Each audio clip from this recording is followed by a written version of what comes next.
સ્વામિનારાયણ હરે સ્વામિનારાયણ હરે. સદગુરુ નિર્ગુણદાસ સ્વામીની વાત.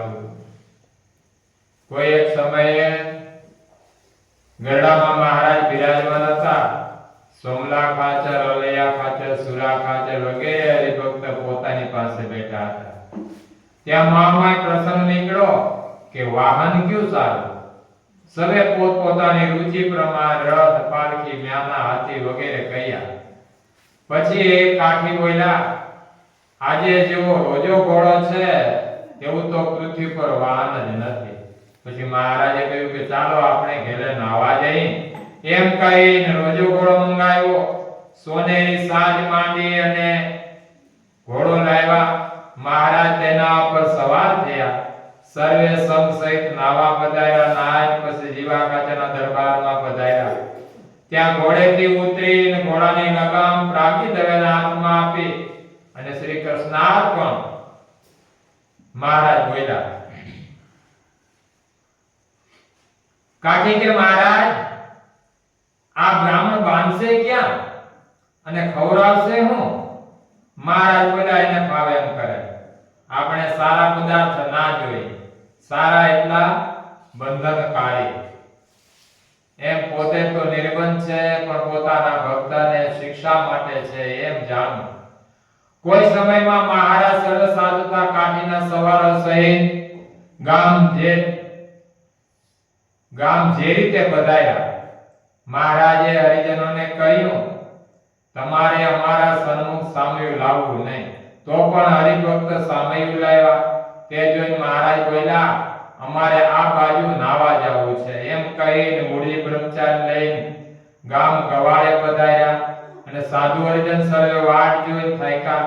એટલે સર્વે જે રીતે આવ્યા હતા તે રીતે ગયા. મહારાજ ગવાડે વાણિયાને આટે ઉતર્યા. વાણિયાને કહ્યું, અમે ભૂખ્યા છીએ, તે ખાવા આપશો? વાણિયો બોલ્યો, અત્યારે નહીં, ચોવ્યા થઈ ગયા. મહારાજ બોલ્યા, અમે અતિશય ભૂખ્યા થયા છે. ખાવા આપે તો તને મારા તીર્થકર બતાવી. વાણિયો કે અત્યારે તો ચોવ્યા થઈ ગયા. ચોવ્યા એટલે બધું હકેલાઈ ગયું. એની ભાષામાં ચોવ્યા કે તે હવાય આપીશ. એટલે એમને મહારાજ ભૂખ્યા સુઈ રહ્યા અને વાણિયા મહારાજને ખાવા તો ના આપ્યો. મહારાજની સેવા માટે કોઈ હરિજનને અડધો રૂપિયો આપ્યો હતો. તે ઉમાભાઈના વસ્ત્રમાંથી લઈ લીધો.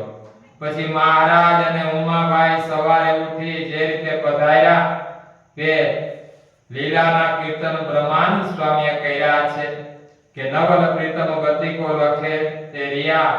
નવલ પ્રીતમ ગતિ રામ કોટી બ્રહ્માંડ વિરાજત સો નર રૂપ અનુપમ ભય રિયા. ક્યારેક સુંદરજી મહારાજને જોડીએથી વાણે બેસાડીને કચ્છમાં લઈને ચાલ્યા અને સમુદ્રમાં દોઢ ગાવ ગયા. પછી સુંદરજીભાઈ ગાવા માંડ્યા કે આજ અમે ઈડળીઓ ગઢ જીતા રે. એ સાંભળી મહારાજે ભૂસકો માર્યો અને તરી ના કિનારે આવ્યા.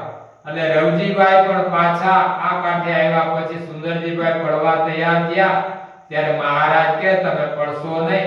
એટલે સુંદરજીભાઈ પાછા વળી અને કચ્છમાં ગયા. એક વખત મહારાજ ગરડામાં સાધુની પંક્તિમાં ખાંડનો શીરો પીરસતા હતા.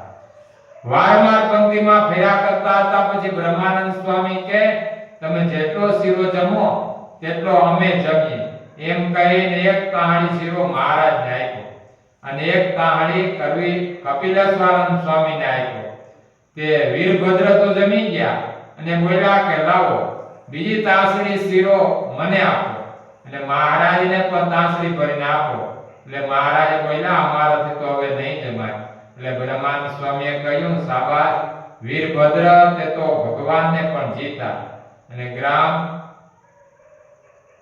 અને કોઈ એક સમયે ગામ મધવાસના વિપ્ર કૃપારામ તથા લુણાવાડાના વિપ્ર કુશાલભાઈએ બે જણ વડતાલ મહારાજને દર્શને આવતા બોરિયાવીની ભાગોળે રસોઈ કરી જઈમાં.